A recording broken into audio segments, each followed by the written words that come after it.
संगत जी, प्यार से कहना धन निरंकार जी कि कैसे आप सब ये परमपिता परमात्मा निरंकार ये घट घट पे जो बसा है। अभी शब्द भी जैसे आया कि हर एक में हमने क्या देखना है कि ये निरंकार की जो अंश है, ये आत्मा हमारे अंदर है और हमारे जीवन का लक्ष्य है अपनी आत्मा को परमात्मा से मिलाने का। तो जहाँ कि हर एक को जब हम हर एक के अंदर वो नूर देखेंगे, ये निरंकार का ही अंश देखेंगे, तो फिर ही प्यार होगा। नहीं तो वो पॉसिबल नहीं हो पाता कि अगर हम जैसे यहाँ बैठे हैं, किसी का नाम तक भी नहीं जानते, या कोई और अभी कोई दूसरे देश में कोई बैठा होगा जिसको कभी ना मिले हैं ना मिलेंगे, तो कैसे पूरी सृष्टि से ही हम उस तरह प्यार कर सकें। तो वो केवल तभी हो सकता है जब हम ये रचनहार, ये परमात्मा निरंकार से ही प्यार करें। तो अपने आप वो हमारी आंखों के आगे ज्ञान उजाला जब हो जाता है तो सब कोई एक समान दिखता है, फिर वही प्यार आता है। और ये संतों ने भी युगों युगों से ऐसे ही बताया है कि अगर हम जी रहे हैं तो हमें नफ़रत नहीं करनी, प्यार करना है। और वो प्यार जैसे कबीर जी ने भी कहा है कि 2.5 अक्षर प्रेम के, तो वही बात कि हम अपने सिर्फ आप से तो पहले करें, उससे पहले इस निरंकार प्रभु परमात्मा को देखकर हर एक से वही प्यार एक्सटेंड करें, तभी हर चीज़ और प्यारी लगती है। कि अगर हम कुछ किसी से मिल रहे हैं और वो बिल्कुल एक अजनबी है, तो भी उसके लिए मन में पहली फीलिंग ही वो प्यार की आएगी, क्योंकि ये जो परमात्मा ने दिल बनाया है उसको आइडियली सिर्फ प्यार करने के लिए ही बनाया है। और जब वो प्यार दूसरी फीलिंग्स, नेगेटिविटीज़ में अगर हम ज़्यादा अपना रुझाव रखेंगे, तो मन में पहले किसी को देखते ही वो चेहरे पे मुस्कुराहट की बजाय वो एक शिकन आता है। तो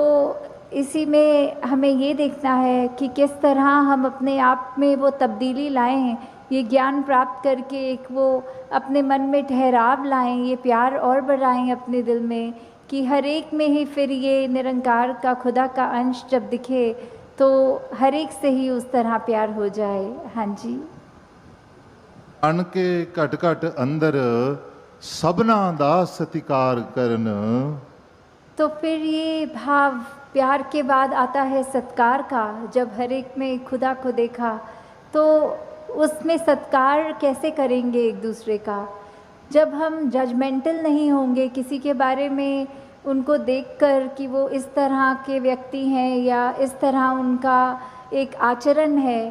तो वो अपना हमें अनुमान नहीं लगाना, अपने अनुमान के अनुसार अपने दिमाग में नहीं बिठाना कि ये ठीक इंसान है या ये गलत इंसान है। जब वो जिस दिन जजमेंट्स ख़त्म हो जाती हैं तो मन में फिर वो सत्कार की भावना एक आती है हर एक के प्रति, कि किस तरह हर कोई ये सत्कार का पात्र है, क्योंकि इतनी बड़ी दात ये निरंकार परमात्मा जिसके भी हिस्से में है और बाकी भी जो अभी अपरिचित हैं उस ब्रह्म ज्ञान से, तो हर एक में जब वो देखेंगे तो मन सिर्फ वो प्यार करेगा, सत्कार करेगा। और फिर हम हर एक को वो बेनिफिट ऑफ डाउट की जो बात आती है कि अगर किसी ने कुछ हमें गलत भी कर दिया, कोई किसी का कर्म हमें दुख पहुंचाता है,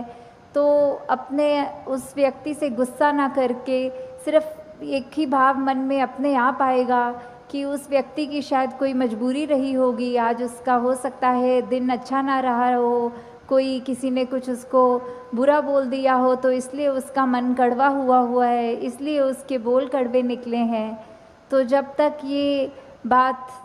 नहीं हम दे पाएंगे अगले को बेनिफिट ऑफ डाउट, तब तक हम वो सत्कार, ये प्यार कुछ भी नहीं उस तरह दे सकेंगे, क्योंकि हम अपने आप को तो बहुत जल्दी उस तरह माफ़ कर देते हैं कि चलो ये चीज़ हमसे गलत हो गई, कोई बात नहीं, हम अपने आप को माफ़ कर रहे हैं। पर वही अगर सामने वाला व्यक्ति कुछ अगर गलत करता है तो एकदम से हम उसका एक वो जजमेंट पास करते हैं, हम ये सोच विचार कर लेते हैं कि ये इंसान को तो आज के बाद मुड़कर देखना भी नहीं है। तो हमें इस तरह अपने जीवन में सुधार करना है कि किसी ने अगर कुछ गलत कर भी दिया तो उसके लिए भी मन से यही अरदास करनी है कि दातार कृपा करके ये जो भी कमियां हैं हमारे अंदर दूसरों के अंदर वो दूर होती जाएं और ऐसे ही प्यार और सत्कार जग में बढ़ता चला जाए। हाँ जी। गुण गावण नित ऐसे एक दे ऐसे दा दीदार करन। तो ये जो दीदार की बात होती है, किसका गुण गाना है, किसके दीदार करने हैं, तो वो ये परमपिता परमात्मा निरंकार, ये जो एक ऐसी सत्ता है जो शुरू से है, वो हमेशा से कायम दायम रहने वाली, कि कैसे हम जब तक वो एक निरंकार जो इस तरह से देखा जाए, अगर एक व्यक्ति दूसरे को देख रहा है तो उनकी आँखों के बीच में भी वो है, वो अपनी पलकों से भी नज़दीक है, जैसे बोलते हैं शारक से भी नज़दीक। तो इतना करीब होने के बाद जब वो अपनी आँखों से नहीं खुद देखा जाता, वो संतों का संग करने के बाद ही ये दात प्राप्त होती है, जो अपने लिए तो सुखदायी होती भी है और हमारे जीवन में वो ऐसा एक हमारा पल पल बना देती है कि हर पल में सिर्फ ये निरंकार प्रभु परमात्मा का शुक्रिया निकलता है हर समय, और वो भाव कि इसी के ही हमेशा गुणगान करने हैं। फिर बाकी चीज़ें लगता है कि हैं, सबकी इम्पोर्टेंस अपनी है, पर निरंकार से ज़्यादा इम्पोर्टेंट कुछ नहीं, इस परमात्मा से ज़्यादा ज़रूरी कुछ नहीं। हाँ जी। इसे एक दे नाल जोड़ के बेड़ा जग दा पार करन। तो ये बेड़ा जग का, इससे क्या मतलब हो रहा है? इससे सिर्फ यही बात कि हम जब जीवन काल की यात्रा अपनी जी रहे हैं तो उसमें हमें क्या एक ऐसा जो बोलते हैं कि एक परमानेंट चीज़ क्या है, कि जो सबसे मजबूत चीज़ जिसने वो स्थिर है, उसने कभी हमारे उतार चढ़ाव के साथ उतरना चढ़ना नहीं है। जैसे एक तूफ़ान आता है तो हमें बोला जाता है कि कोई ऐसी चीज़ को पकड़ लो, जैसे पेड़ या कुछ जो अपना ज़मीन के अंदर इतनी मजबूती से जिसकी नींव गड़ी हो, ताकि वो हवा फिर हमें उड़ा नहीं सकती। हमने एक ऐसी स्थिर चीज़ को पकड़ लिया है जिसके कारण हम भी, वो हवाएं हमको उड़ा के नहीं ले जा सकती। तो ऐसे ही जीवन में हम अपने जीवन को तब तक अपना अच्छे से जीवन जी सकेंगे जब तक हम ये निरंकार के साथ अपने मन से ना जुड़ें, तब तक वो एक जीवन भी हमारे उतार चढ़ावों के साथ फिर उथल पुथल मचाता है मन में। तो निरंकार का ही आसरा लेना है, निरंकार में ही अपनी श्रद्धा रखकर ये वो बात करनी है कि हमें ये अब जो स्थिर चीज़ मिल गई है, जो कभी एक किसी भी सिचुएशन में अपनी जगह से नहीं हिलती, तो हम फिर वो एक मजबूती का और सहारा लेते चलते जाते हैं और हमारा मन भी और सहारा पक्का करके एक विश्वास और बढ़ाकर फिर हमारे जीवन में ऐसे भी कोई कर्म नहीं हो पाते जो अपने लिए भी नुकसानदायक हों और औरों के लिए भी नुकसानदायक हों। हाँ जी। श्वास श्वास इस एक नो सिमरण दूजा कदे त्यावण ना। तो फिर जब एक ये लगन लग जाती है निरंकार के साथ, ये अपने इसको हम हर पल अपने जहन में, अपने ऐसे कर्मों में, अपने भावों में पल पल वो हमें पता भी नहीं लगता कि जिस तरह सांस लेना होता है उसके लिए कोई ख़ास समय अलग से नहीं निकलता, कुछ भी करते हुए हम वो श्वास लेते हैं, वैसे ही ये निरंकार का एहसास हमारे मुख से उस तरह कभी तो शब्द रूप में भी सिमरन निकलता है और कभी अगर कोई अन्य काम में व्यस्त हों तो भी वो एक लिव जुड़ी जिसको बोलते हैं निरंकार के साथ। तो जब वो हो वहाँ पे हम रहें पूरे समय, तो दिन में कुछ भी करते चले जाएं पर लगातार एक चीज़ एक कांस्टेंट रहती है, वो है कि ये निरंकार का एहसास। तो जब तक हम वो सिमरन रूप में अपना नाता निरंकार से और गहरा करते जाएं, जितना अधिक से अधिक हो सके मन में भी करें और बोल से भी सिमरन करें, ताकि वही बात कि ये निरंकार ही है जो सही मायने में सब कुछ है और बिना उसके कुछ भी नहीं, और वो खुद भी सब कुछ होते हुए ना उस तरह दिखता है, पर फिर भी इतने गुण बिल्कुल निर्गुण होते हुए भी। तो हमें भी ये सब ज़्यादा से ज़्यादा ऐसे कोशिश करनी है कि हम बिल्कुल वही गुणों को अपने जीवन में उतार पाएँ, उसी तरह अपने जीवन को चला पाएँ, जिस तरह युगों युगों ने संतों ने चाहा है कि एक कर्म हमारे ऐसे बनते जाएं, एक ऐसा हमारे दिल से दिल का रिश्ता इस निरंकार प्रभु परमात्मा से जुड़े। हाँ जी। कहे अवतार और पूरे गुरसिख एक नु कदी भुलावन ना। तो फिर ये जो एका है, ये निरंकार की तरफ इशारा करते हुए कि जो भी पूर्ण गुरसिख होंगे, जिनको ये ब्रह्म ज्ञान की दात प्राप्त हो गई और उसके बाद वो अपने अहंकार को तज के ये उस तरह एक सिर्फ इस एक ही के साथ ही जुड़ा हो, चाहे वो किसी भी भाव से हम लेते हों, जो अपनी श्रद्धा से जो भी बुलाना चाहे, तो उसके साथ जब तक जुड़े हैं इसका एहसास करते हुए, तो ही सब कुछ है। नहीं तो वो एहसास जिस पल खो दिया, समझो वो जीवन काल वहीं थम गया, या फिर वो भी नहीं पता लगता कि कब वो पतन की ओर एक हमारे सोच विचार बन जाते हैं।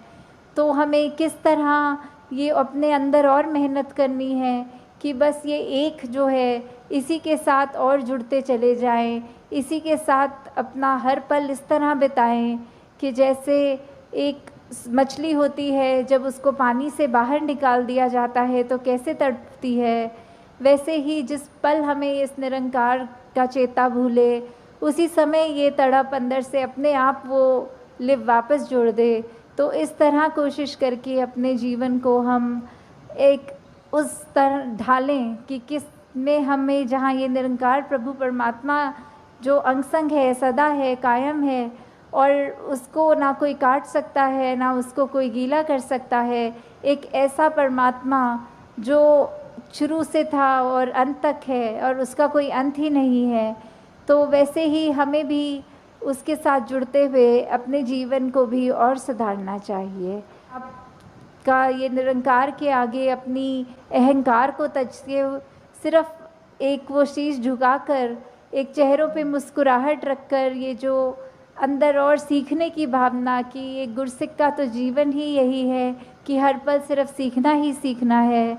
तो वो उसी भाव से जब एक मर्यादित रूप में सत्संग होती है और सारी वो बातें सबकी सुनी जाती हैं, तो अपना मन जहाँ हमारा और साफ होता जाता है, जीवन में अच्छे गुण आते रहते हैं, और उसी तरह हम एक और खूबसूरत ये इंसान बनते हैं। हम खुद भी इस